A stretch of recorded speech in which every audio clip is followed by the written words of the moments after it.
What is up, Steeler Nation? Welcome back to another episode of the Steelers Hangover. I'm Daniel.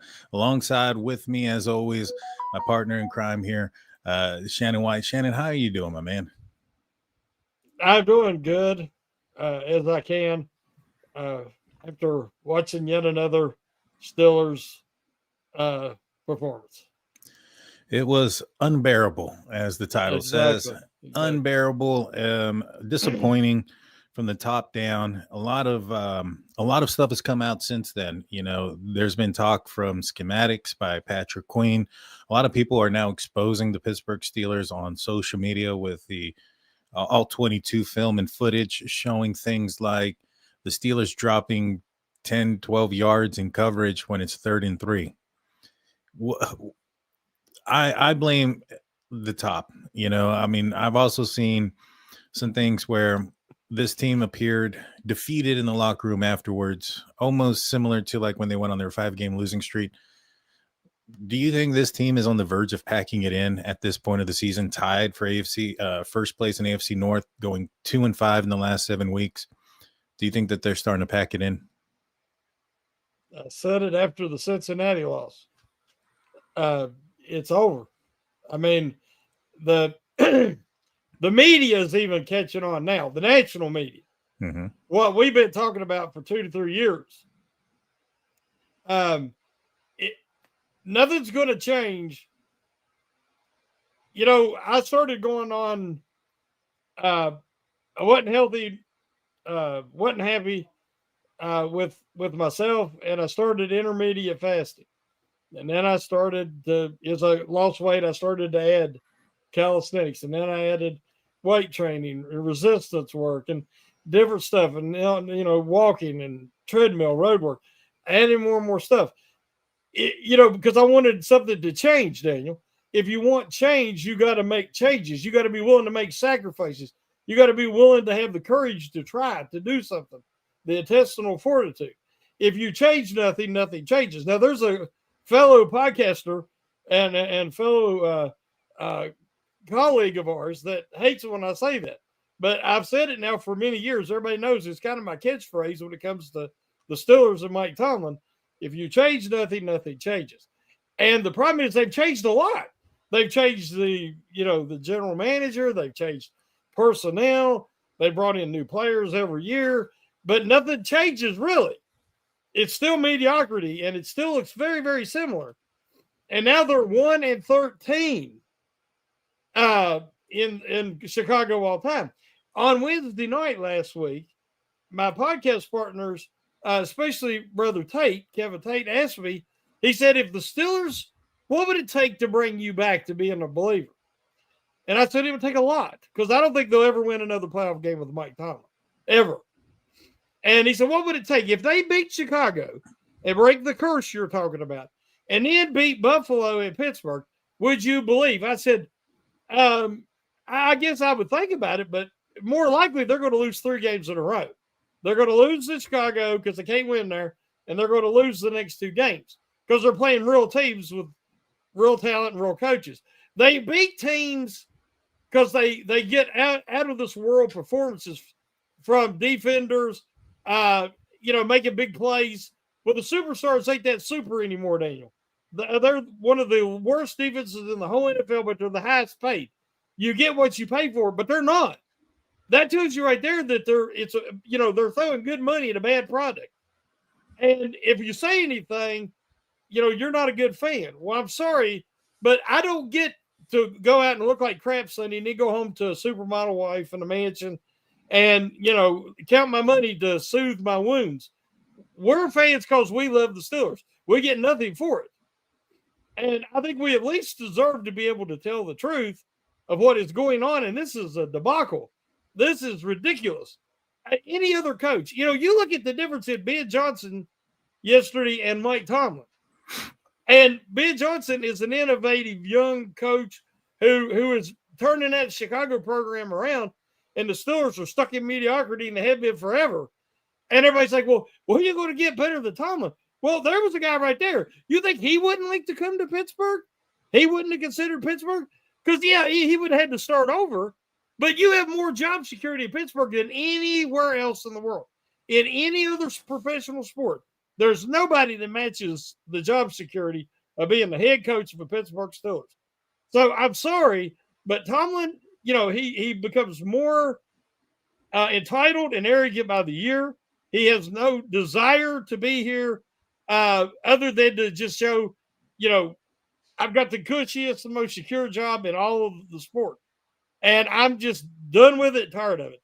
So, in my opinion, this thing, the writing was on the wall a couple of years ago. But as far as this season, when they lost to the Bengals like they did, I said it's over. Yeah, I can't disagree with a lot of what you're saying. I think that the problem comes in, from the top as well. The middle of the field has been neglected, going back, multiple quarterbacks, multiple offensive coordinators. Tomlin has talked about how the middle of the field is a dangerous place.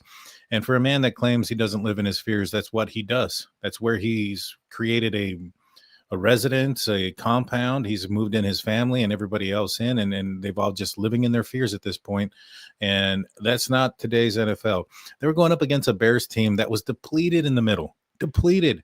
That's where you should be targeting. Instead, the only thing that they had going for them was the outside corner right, who had picked off a few, teams, and they decided to throw at him. Yeah. And he makes the Steelers pay for it. It should have been twice, Roman Wilson comes in and actually does pretty good blocking the ball. But, this offense stinks. The defense stinks. The schemes suck. The Steelers cannot get out of their own way. They outsmart themselves in almost every situation. They start doing good in the run, and then they go away from it because they think that, this team had no middle linebackers. They should have ran the ball straight up the middle many times. And instead they try to be cute with it. They try to run to the outside. They try to throw the ball, at the perimeter. Now, a lot of people are going to blame Mason Rudolph and say that, this was Mason Rudolph's fault. No. This was not Mason Rudolph's fault. No. Mason was throwing behind the line of scrimmage because that's where he was told to throw. You had Spencer Anderson pulling out, or Washington on the other side pulling out in front of the running backs, because the play was designed to go to the running backs or to the perimeter and have these perimeter guys, these tackles and tight end go out there and block for him. And so the game plan wasn't to go down the field. Maybe at one point they thought about it, but Rudolph throws an interception on the second play, and so they boom, here comes the reins. They're gonna tie him down, not allow him to throw the ball over the middle of the field or anything like that. But I mean, it's just complete trash. I mean, it stinks, it sucks. And then you have a head coach who, when asked the tough questions, goes off with, I don't live in the hypothetical. Well, maybe you should. So that way, in the situations when those things arise, you know what to do, instead of looking like with a pouty face on the sideline like you have in most of these past games. Maybe perhaps if you started thinking about the possibilities of other things happening and how to actually work in today's NFL. But at the end of the day, what this guy does is he looks at one stat, and it's turnovers, and says, hey, if I don't turn over the ball, we're probably going to win. So let's just live in that world. And when you're doing that, you're playing not to lose and not playing to win. And in that situation, what's going to end up happening is you might beat some crappy teams, but when it comes up to good teams with good schemes, this is the product that you're going to see. Yeah. No respect for anybody else's opinion. The fans we're nothing. It don't matter. The most loyal fan base in the NFL, one of the most rabid fan bases, and total disrespect. He basically just says that we don't matter. Our opinion don't matter. We're idiots. He knows everything, even though he hasn't won anything ever without Big Ben and without the guys that he had. And it's been a long time since he's won anything. But he ain't had a losing season. Oh, my gosh. I can't stand to hear that anymore.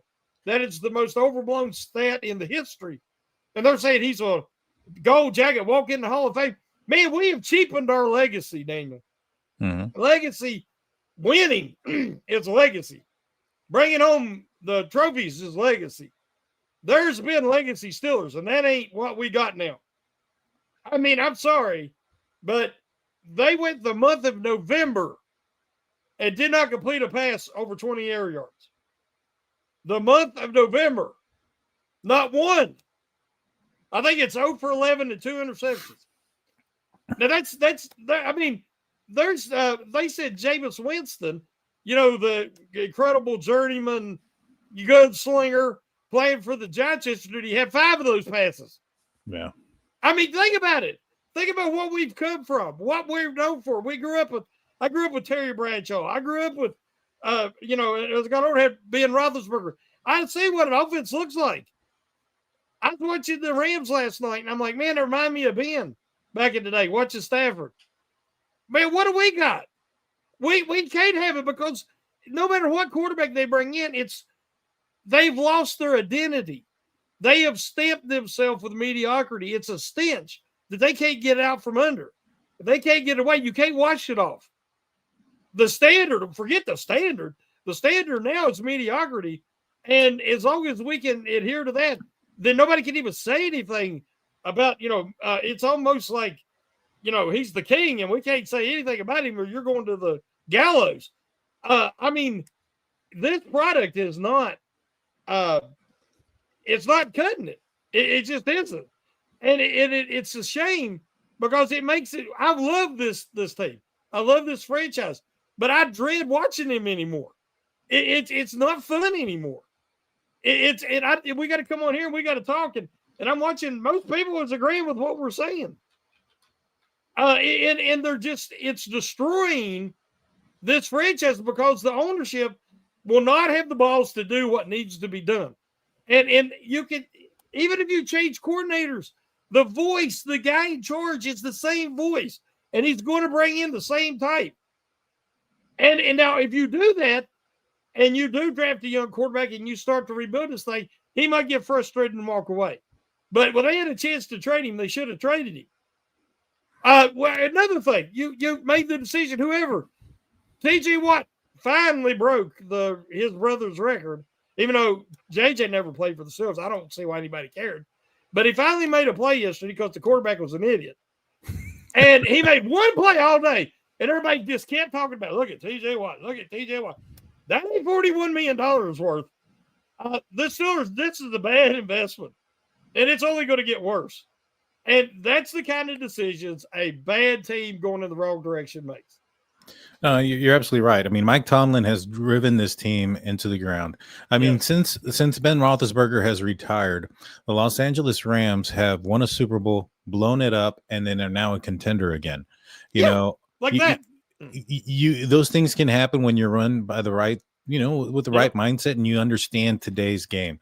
How many other coaches in this league could have survived the handling of Ben Roethlisberger's end of his career, allowing the situation to where they didn't go out and get a quarterback and they allowed a quarterback to maybe stay 1 year too late? Or how about Kenny Pickett? How many coaches have a bust in a first round quarterback and still make, still have a job? Or how about any first round pick from Kevin Colbert's last 10 years, outside of TJ Watt? How many of those, how many coaches are surviving the complete failures, the Kenny Pickett, Mitch Trubisky debacle, bringing in Russell Wilson and Justin Fields last year, not addressing the quarterback position in a timely manner before, Ben Roethlisberger leaves, and still not, taking care of that position, not being able to develop that position. And so to me, I'm concerned that, all right, Steelers are interested in getting a quarterback and, early on. And hey, the way that they're playing this year and the way the schedule's played out for the last couple of games, maybe they're going to be in a position to be in the top 15 or 12 and have some draft capital, go out there and get somebody. But what difference is that going to make if who's going to be developing them is Arthur Smith and Mike Tomlin? I'm sorry, that's not a focal point. Players are noticing this. Jacoby Myers, the other guy that was traded at the deadline from New Orleans, chose not to go to Pittsburgh for a reason. George Pickens is having an all-time career year as wide receiver 2 in his area. And one of the things that he came out here recently and said that he wanted to get out of there because he saw all the tight ends that they were getting and the fact that they don't even throw out to the outside, and he wasn't going to get an opportunity to get the ball to him. And so he thought that at the very least he could get the Steelers a pick. Obviously he's trying to be, portray himself as the nice guy, and there's a lot more headaches behind that mess and stuff. But at the end of the day, had the Steelers utilized him correctly instead of a one-trick pony type of player, which he has a route tree in Dallas. He didn't have one with Pittsburgh. It was go routes all the time. If they utilize them correctly, and it's not like Dallas is doing amazing things. I mean, yeah, they beat the Eagles, but I think they're at 500 or just about 500 as well.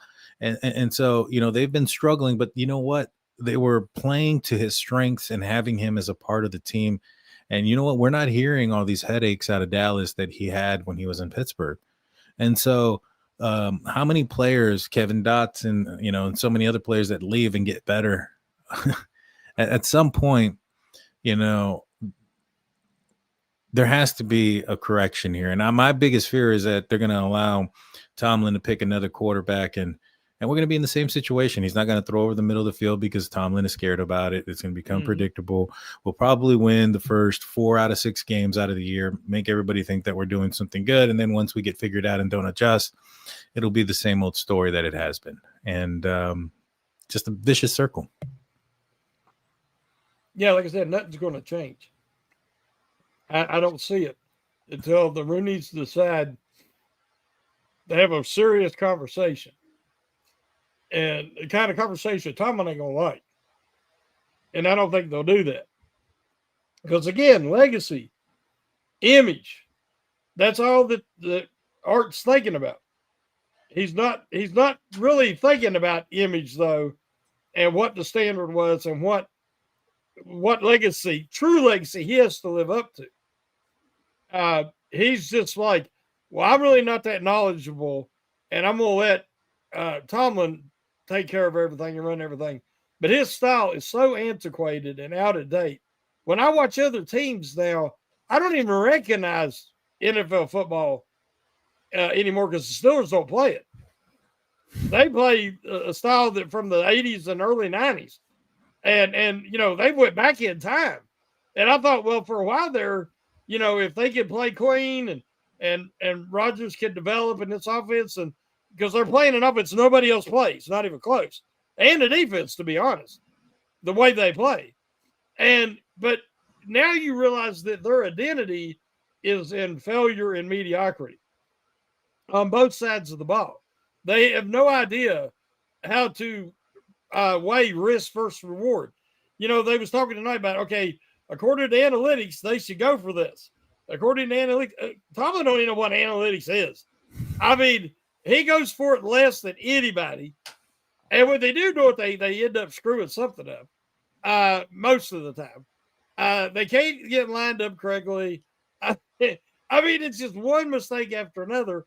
And after the game, it's like communication. I've heard that for so many years now. And I keep asking, well, whose job is it to teach these guys to communicate and to be on the same page and not to have pre-snap penalties?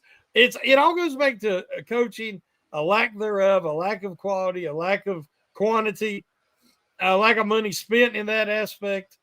And again, nothing's going to change until the Rooneys change it. That ain't nothing going to change for a very long time.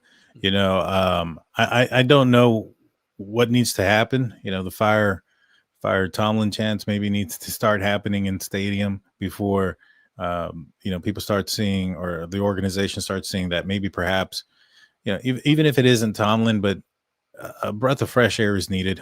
The fan base is tired of it. And, he could turn it around, and the Steelers can win a couple games, and the first time that there's trouble, they're gonna turn on him, because I think his message has gotten stale with the fan base.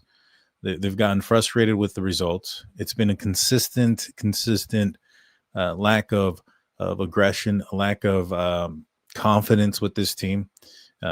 He plays so scared. I mean, I was so upset when he decided to punt. Now it worked in the Steelers' favor at the end of the game, but it was 4th and 6. They were at the 30-yard line, and I was like, regardless of anything, you have all your timeouts here. Regardless of anything, if you don't get it, you're still going to have to stop them. If they get a first down, it's over.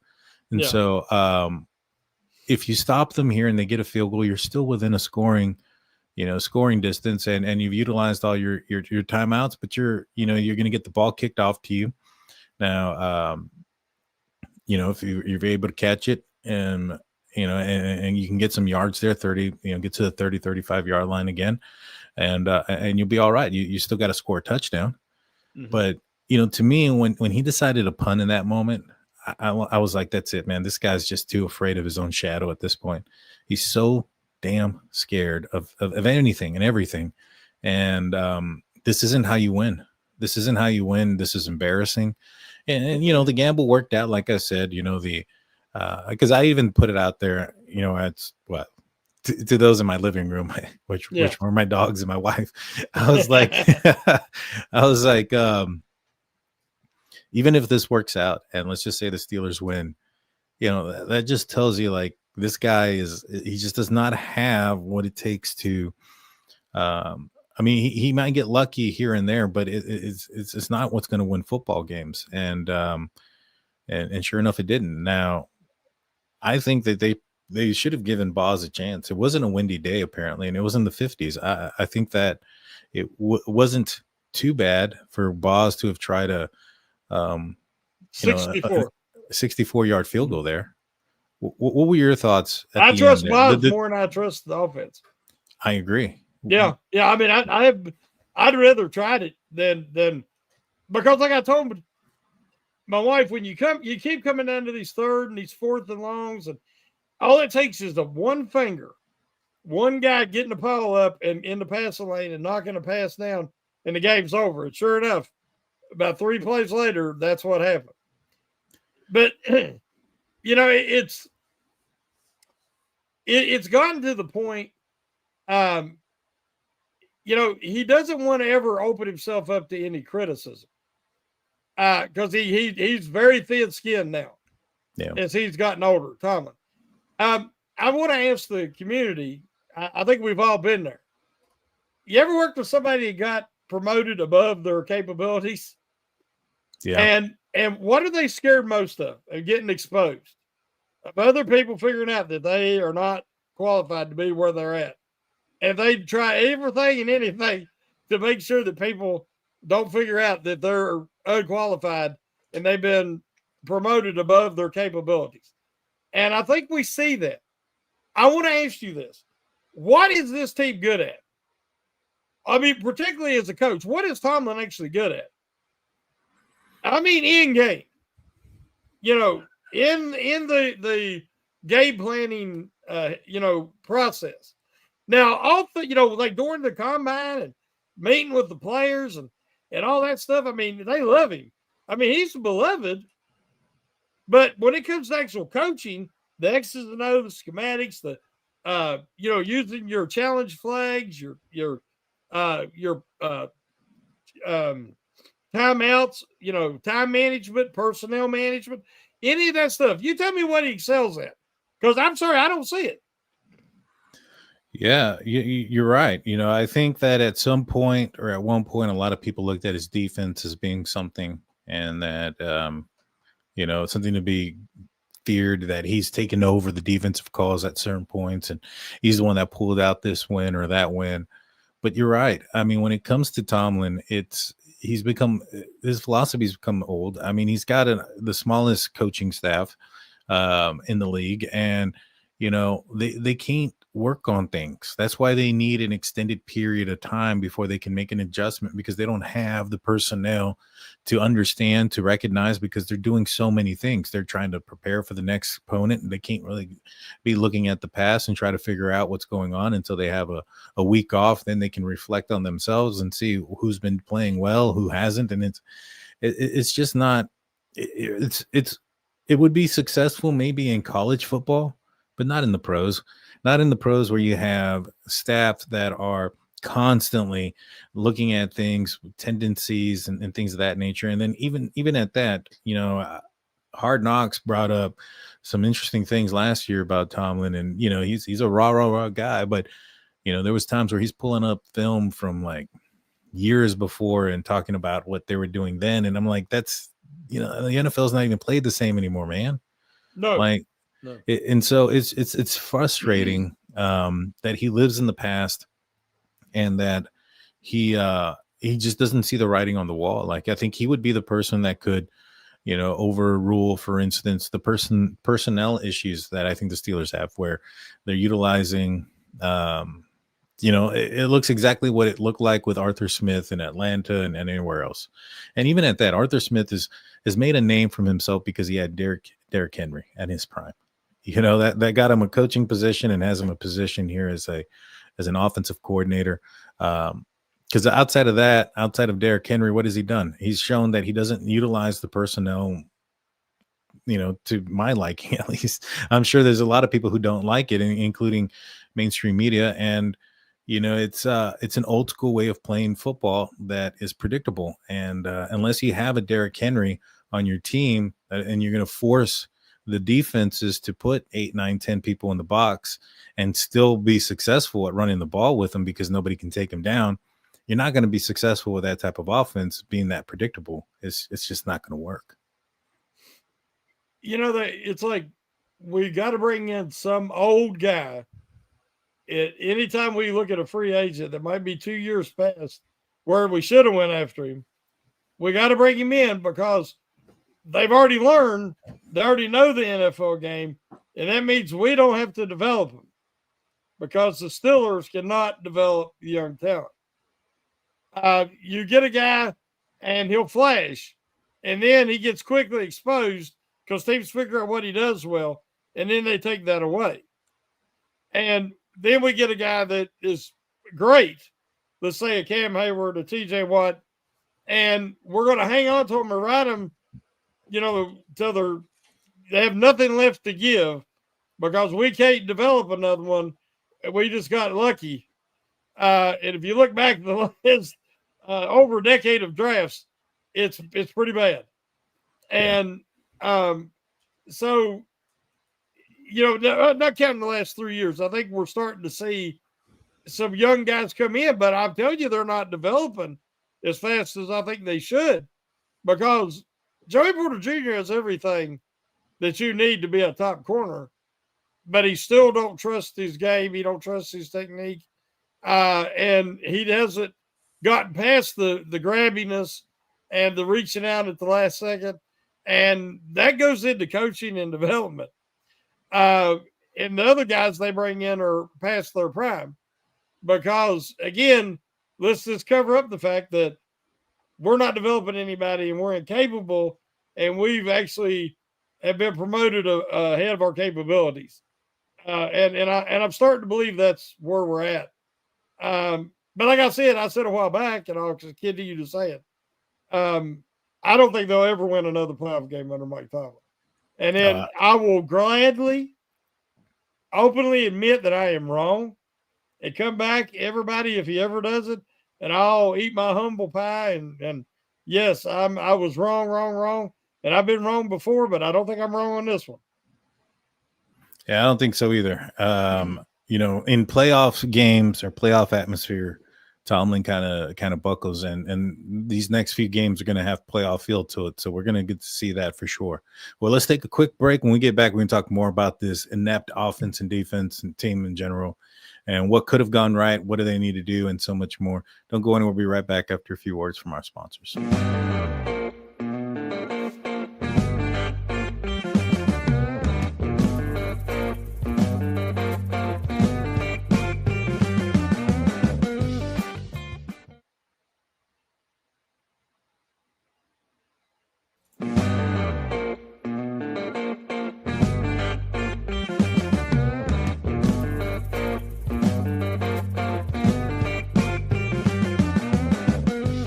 Hey, everybody. Welcome back. Before we get back to the conversation, I want to remind you guys of our website, SteelCurrentNetwork.com, your one-stop shop for Pittsburgh Steelers news and coverage. If Mike Tomlin finally does get fired, you're going to find out there first. So make sure you go and create a profile and make sure you're logged in for all that information. If not, if he's going to be there, you'll find that out there too as well. So Mason Rudolph played yesterday. A lot of people have been having this conversation going back and forth. If Aaron Rodgers plays that game, the Steelers win. I'm not necessarily there. Rodgers had been, a little bit, had some happy feet in the pocket, seemed a little bit skittish when it comes to the pressure. I'm not saying that I think he would have probably made some other decisions, like for instance, when they were in a wrong formation. I think maybe Rodgers, catches that and puts him in the right formation there at the end of the game. But Rodgers hasn't been throwing the ball or attacking, the ball down the field as much. He is targeted probably the middle of the field more than any other quarterback from the Pittsburgh Steelers in the last 5 or 6 years, but it's not at a tremendous amount more. And so, I think that there's a possibility that the Steelers could have won that game, but the scheme is what the scheme is, and the defense still couldn't stop a nosebleed. Do you think that the outcome could have been different with Rodgers there? Well, one of the things that I was hoping would be an advantage is Rudolph would not audible out as much as Rodgers has been. And I thought that with the linebacker situation for the Bears, and they didn't have their starting 2 corners either. So people don't realize they were playing a Home Depot version of their regular defense. That's a game the Steelers should have dominated. And they ran the ball effectively most of the time. But they went away from it. It's like they had 3 runs in a row twice to get a first down, and then automatically threw the ball and lost yardage once on a pass behind the line of scrimmage, and had a penalty, I think a hold or something, and then it was 1st and 20, and that drive's over. Steelers struggled to get 10 yards, much less 20. It's like they out-coached themselves. They tried to outthink themselves. But I thought that they might have some success because Rudolph wouldn't check out as much as Rodgers does. Rodgers realizes that a lot of this stuff's inept, and he tries to get into something that's going to be more effective. The problem is, not only is the scheme bad, and they're being preached in the headset constantly, don't take a risk, don't throw over the middle. No. But it's so predictable and so conservative. And we do have an issue that the Steelers just don't have the talent on the outside receiver that can get open consistently. You watch the better teams throwing the ball. They have multiple guys that can get open. They scheme some things open. They have, quarterbacks that they can move around and extend the play and give guys time to get open. And the Steelers have done that a little bit more under Rodgers this year and had some bigger plays down the field in a couple of games. But again, it's against really, really, really bad defenses. Now, yesterday, Chicago held up because the Steelers, it was so predictable, and they didn't challenge them in the middle of the field at all. And they give Chicago a pass. I mean, they helped Chicago's defense look as good as it did. And then you're like, how inept is this coaching staff that they didn't say, okay, we're going to attack the middle when all of Chicago's inside linebackers is out, and they got, a guy I never even heard of in there, and he was getting hurt going in and out and everything else, and they still couldn't exploit him. So it's just, by this point, it is what it is. And you can change everything you want to change, but until you change the guy who's the face of the franchise, who's making these decisions, who's bringing in these coordinators that are yes men, who's signing off on every game plan and playing this he's still, everything he talks about is turnovers. All he talks about is turnovers. Oh, they turned the ball over twice, and that's why they lost the game. No, it's not. It's just, and the Steelers got 2 turnovers, but they scored with them, scored off the turnovers. But they're just, unless they have the other team just totally falls apart. If they're even average or better, they beat this Steelers team because the Steelers are not. Yeah, no, they're definitely not. And last year, for going back to if it was Rodgers or not, I think they may have won this game, but overall, I don't think it changes anything in the bigger scheme of everything. Rodgers don't play defense, but last year, the biggest performance offensively was against Cincinnati, and that's the game that Russell Wilson went off, and everybody got excited about it. And then they lost 5 games in a row after that or whatever. But word on the street was that Russ and Arthur Smith weren't getting along because Russ was changing the plans and stuff like that. I mean, I can't help but feel like this game plan just sucks. And you, like you mentioned, you're not targeting who you're supposed to target. You're not expose their defense, and then play schematically just so ridiculous. Like I was mentioning it was 3rd down and like short, and when the ball was snapped, the defense dropped back. Everybody was at 10 yards away from the line of scrimmage. It's like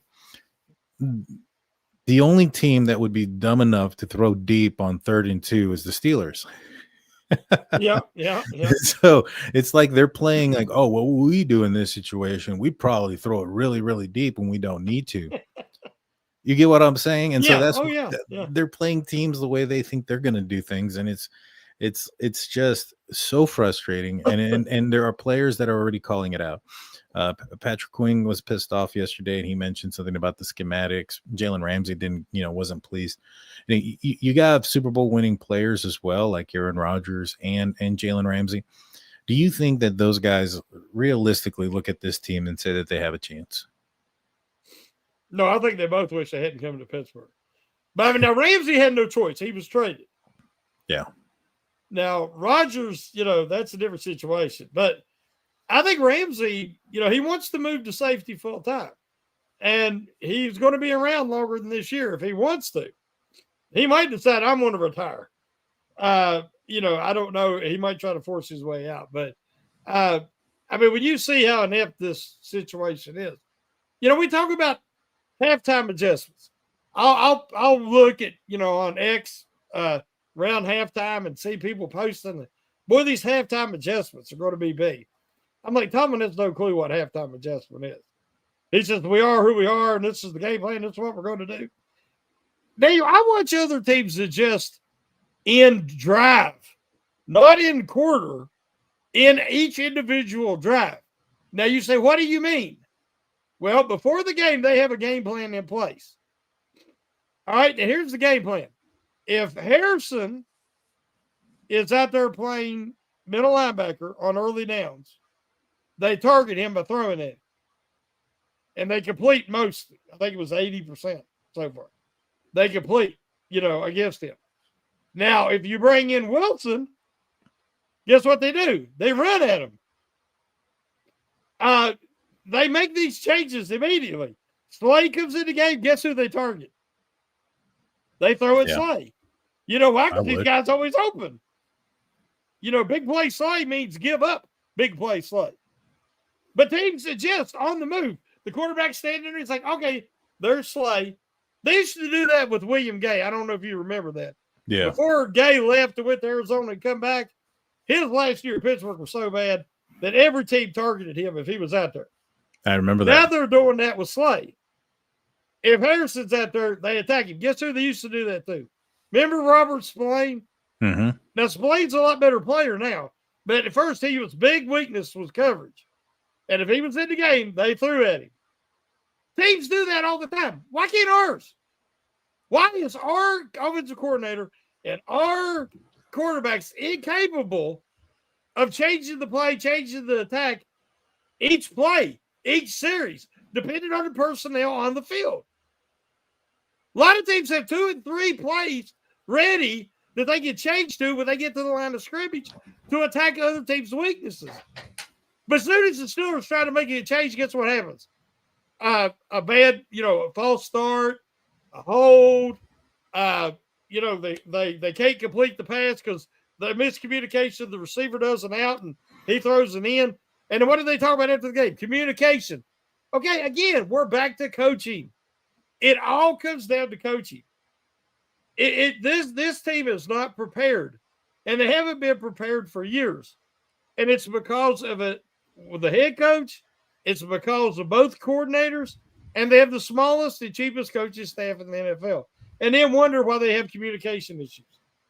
Yeah, you're absolutely right. I mean, there's no adjustment or anything like that because they don't have the staff to help with the adjustments to see certain things. Like I said, they have to wait until an extensive break for them to look at themselves before they can make an adjustment. And um, the message is stale, and it's bad. Tomlin said after the game that Rodgers, he anticipates and he's hopeful that he's going to be playing this week. Um, I don't know about that. I'm surprised that well, one, Rodgers not playing this last week. Him saying that he was willing to give it a go. That kind of tells me one or two things. One, if Rodgers was that adamant and he wasn't played, then he may not have been cleared by the doctors. Or two, maybe Tomlin didn't have that much confidence in him, given what he had seen the last few weeks and wanted to see what Rudolph had. But if it is a situation where the doctors didn't clear him, how are they going to clear him? How does 7 days make a difference with a fractured wrist? How are they going to clear him for this week against Buffalo? No, I think that was a coach's decision. I don't care what anybody says. I think that they're like, well, Rodgers ain't happy. They seen him check out against the Chargers just like we all did. And, he got hurt in the first half, and then Rudolph came in, and they got the lead based on turnovers, and they scored off one of them in the big plays in the second half. But that game was a lot closer than the final score, whatever it was, 34-12 or whatever that Cincinnati score was. They don't blow out anybody. They just got lucky because Cincy's that bad. It's why I said before my prediction, because I predicted them to lose to the Bears, is that I'm not going to get excited because they beat a bad team. And the Bengals are a bad team. And, you look at that defense, and the offense has got to score every time they got the ball for them to have a chance. So against anybody that's got any type of defense at all, they're going to beat Cincy. And Cincy kind of, did what I thought they would. But, yeah, here's the thing we got to think about, Daniel. They're very conceivably get killed this week because Buffalo has 10 days to get ready. And they're embarrassed, and they're coming in with an MVP quarterback. Their coach ain't great either. He hasn't won anything. But I think he's got better coordinators than the Steelers do. Mm-hmm. And at least they make adjustments. And it wouldn't shock me if they don't come into Pittsburgh and spank them. Just spank the Steelers. And still people will be making excuses. It won't be Tomlin's fault. It'll be whatever else. And we're the execution. Fans. Yeah, we're spoiled fans for calling it out. But here's the thing. Let's say they lose, and then they lose to the Ravens, and they're conceivably 2 games back at that point, and they're not making it as a wild card. Do you play Will Howard? See, I was about to ask you that. If I would want to see Will Howard. I mean, the question marks with the quarterbacks that are coming out of the draft and next year. There's some question marks there unless you're way up there at the top, and unless you're trading Mike Tomlin to the New York Giants for their first round pick, and now you're in striking. Yeah, that would be great, right? If that ended up happening, heck, if they would have traded him and go out there and get an offensive minded coach, man, that would be a dream right there for me, because if you have a good offensive coordinator, they're going to get poached. That's other teams understand, the NFL offense and the scheme. And you look at like Ben Johnson, you look at McVay, you look at some of these other guys, Shanahan, they have offensive coordinators, but they're not, you can see who has the clipboard on the sideline. Unlike Tomlin. When was the last time you saw a clipboard in Tomlin's hand? And so, or a rational thought going on in his brain. He stands and stares at the clouds whenever they start doing bad. It's not that he's talking like, what's going on, guys? And we got to get this. And he's talking to the coordinators. Let's make these adjustments. He's standing looking up at the scoreboard or the clouds or something. I don't know what he's looking at. He's looking for divine intervention. And maybe he hears me pray and say, God, please help us. Help Tomlin. Give him a clue. Because that's the only way he's ever going to get one. It's the deer in the headlight looks. And I think it's where he wears the sunglasses so we can't see that, that he has nothing going on there. It's just an empty gaze. Yeah. Will Howard, depending on what comes out, which quarterbacks do leave and come out, actually this team has so many holes in so many areas they need to improve. You want to get the best player available in each round. Use your extra picks to trade up in each round to get the guy you're targeting in that round. And, instead of having 12, 13 picks, you take 6, 7 picks, but you get the guys you actually want, if that makes sense. Yeah. And then build that foundation and, go with Will Howard and maybe trade for a backup quarterback somewhere, and maybe bring in a free agent or a late round draft pick and put them in there and roll with it. And, you'll have a down year, but then bring in your hopefully franchise quarterback in the next year. But to do that, you have to make sure Tomlin's gone, because you cannot have a young quarterback that needs to mature and grow at the NFL and have Tomlin in his ear all week. Protect the ball. Don't take any risk. We play conservative. You're going to throw it behind the line of scrimmage. You're not going to throw it past 10 yards downfield. Even if the guy's open, take the check down. Take the closer pass that's safer. That's not how you develop a quarterback. Rookies make mistakes. Any father that has a child, you got to let them make some mistakes, because that's the only way they learn. If you never let them try anything, they're never going to grow at anything. That's true. That's just, any father knows that. And Tomlin's got kids. I guess he sends them out in bubble wrap every day. I don't know. Probably. A lot of people are saying what Tomlin looks like. The camera is on Mike Tomlin on the sideline. He looks like he just took a whiff of one of Broderick Jones' smelling salts, and then realizing that Broderick doesn't have any pockets and wondering where he was carrying those smelling salts. And so, that's the face that we see on Mike Tomlin on the sideline. It's it is the beer face from back in the early 2000s. But I mean, that's the face that everybody's making right now when we're looking at this offense and and seeing how high paid this defense is. I think you mentioned it before. If you aren't a team that is Super Bowl ready, a contender, you should not have the highest paid in any position. Exactly. And right now, the Steelers have multiple players that are up there, upper tier echelon, or at the time of their contract. Top 5. Yes. Yeah. Or at the time of their contract, put them up there. Yeah. They may not be there today, but when the contract was signed, they were. And now you're seeing the performance out there. If Tomlin goes, let's just say Tomlin goes at the end of the season, who else is gone? Because I reckon that if Tomlin goes, there's going to be a house cleaning situation. I think maybe some of these players that are getting paid quite a bit may end up on the trade market. Do you see like a domino effect of other players leaving as well? Nobody's going to trade for what? I mean, you might get a 4th round, maybe, if you eat some of the contract. That's a bad contract, guys. It's just a bad contract.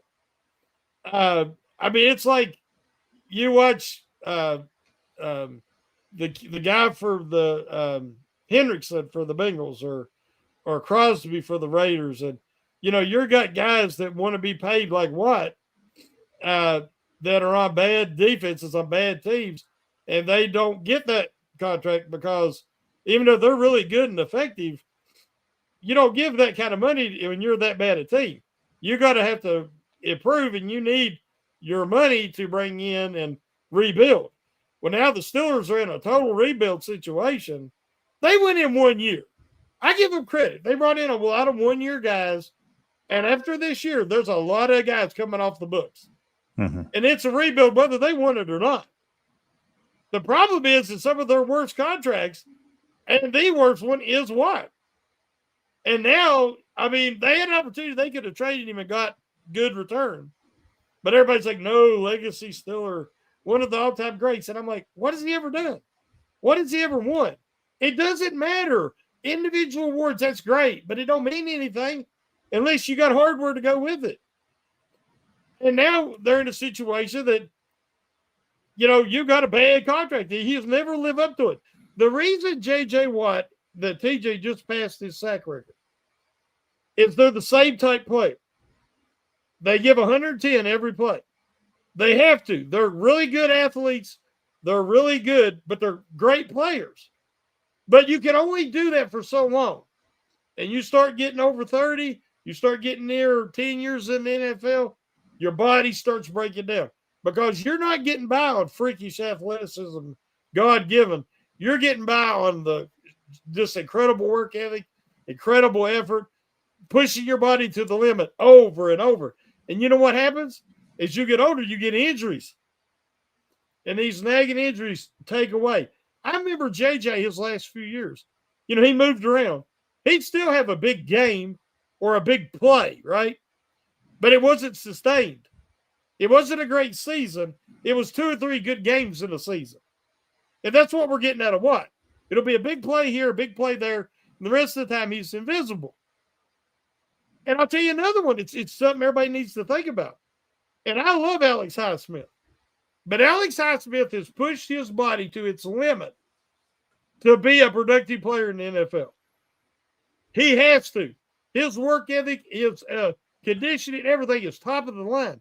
It's not that he's lazy. It's not that he doesn't give effort year-round to stay in shape. The young man is everything you want. But he was a walk-on in Charlotte, people. He was a walk-on. He has maxed out his ability. So as he gets older and he keeps trying to push to stay where he was at even, if not even get a little bit better, guess what happens? Injuries. And I hear people all the time say, well, the poor guy can't stay healthy. He never will. Because as he gets older and keeps pushing, they're just going to keep stacking up. You know, that's why you draft, you develop, when the winning's there and the window's open, you take advantage of it, and then you move on and you start over. The Buccaneers did, the Rams have, the Ravens do it all the time. What does the Steelers do? They hold on to them because they want them to retire Steelers, but then you get nothing, and you're overpaying at the end. Yeah, you're right. You're right, and you know, health don't come with age. It's not like the older you get, the healthier you get. You know, injury, you don't automatically start getting healthy faster or anything like that. It goes in the opposite direction. And you know, this is an older team on the defensive side, especially, and you know, offense as well. You know, with Aaron and whatnot. In fact, I even joked at the beginning of the season, I was like, it looks like the Steelers are trying to get a sponsor with Ovaltine or something like that, because it's you know, we're gonna need that insurance stuff, because you know, they got some guys that are up there in age, and that's a good idea. Yeah, it's a long season. You know, that's the problem. And you have a bye week that was early on in the season, and now you have the colder months coming in. Weather's going to be a factor. You have some older players going up against some teams that are jockeying for playoff positioning, and I think the NFL has the Steelers making the playoffs at 19% or something like that right now, and it's just going backwards and down fast. Yeah, it's bad. No. It is bad. And you know, the Steelers have a game coming up against the Buffalo Bills. It's probably going to be a nightmare for us, just if we're being honest. Mm-hmm. You know, but then again, this is those type of games where Tomlin pulls out a win where you're not supposed to. Daniel, can you do me a favor? Get the family truckster. You know, we're going to do a Vegas vacation, baby. You fire up the family truckster, and you and the family bring mom and dad, shoot across the U.S. to Pittsburgh. I need you to be there, because when you're all there, they win. Yeah. I think that's the only hope the Steelers have this week, is you and mommy and daddy are there. And I think everybody will throw in some money to pay for gas. If you leave soon, you can make it. Yeah, well, I'll see. I mean, at this point, I don't know if that would work. I think it would take a Christmas, Thanksgiving miracle for something to happen at this point. You know, it's unfortunate, but you know, the Steelers lose this game and they drop to 500. I think they'll go to 6-6 at that point. You know, the Ravens are up next.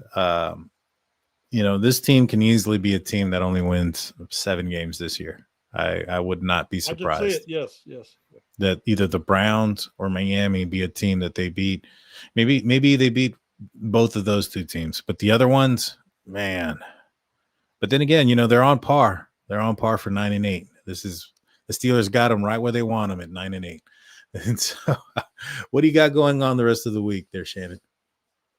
Well, I'm going to get to have the privilege of discussing this again on Wednesday at Pub Your Breaks with Brother Tate and Big G. And I'm sure that there's going to be excuses, and Tomlin is not the problem, and we're going to have this whole discussion over again. And I do not change my mind. I've said it for weeks. I've said it for years, but I keep trying to be positive. But for this season, I lost it after the Bengals debacle, and I cannot find it again. And I'll be honest with you, like you said, I've seen him do crazy things like beat the Bills, like Sunday, and then get cool down Tomlin's hot seat for a little while. But I think that the whole undefeated, never having a losing record is over. And so I think we'll finally put that to bed, and maybe that'll make Tomlin so mad he'll want to walk away. So, but yeah, check in Wednesday if you want to hear some arguing and some enthusiastic and real. We get a little heated at times, and not at each other, but just with the situation as is. So yeah, definitely tune in Wednesday at 8 for that. Tune in tomorrow for the Big Brosco show. And then for me, I'll be back on Saturday on the audio only podcast, where you can find it at stillcurrentnetwork.com or wherever you find your audio podcast on an episode called State of the Steelers. So you guys can check me out there. It sucks. We're in the dark days right now. Hopefully there'll be a light at the end of a tunnel sometime soon. But until then, we're still going to be rooting for our team, and we're going to be here. It's just sometimes you gotta deal with some bad before the good. Shannon, take us out, my man. By the way, happy Thanksgiving, everybody. God bless, and looking forward to it, and hope everybody has a wonderful Thanksgiving. Yes, sir. Woo!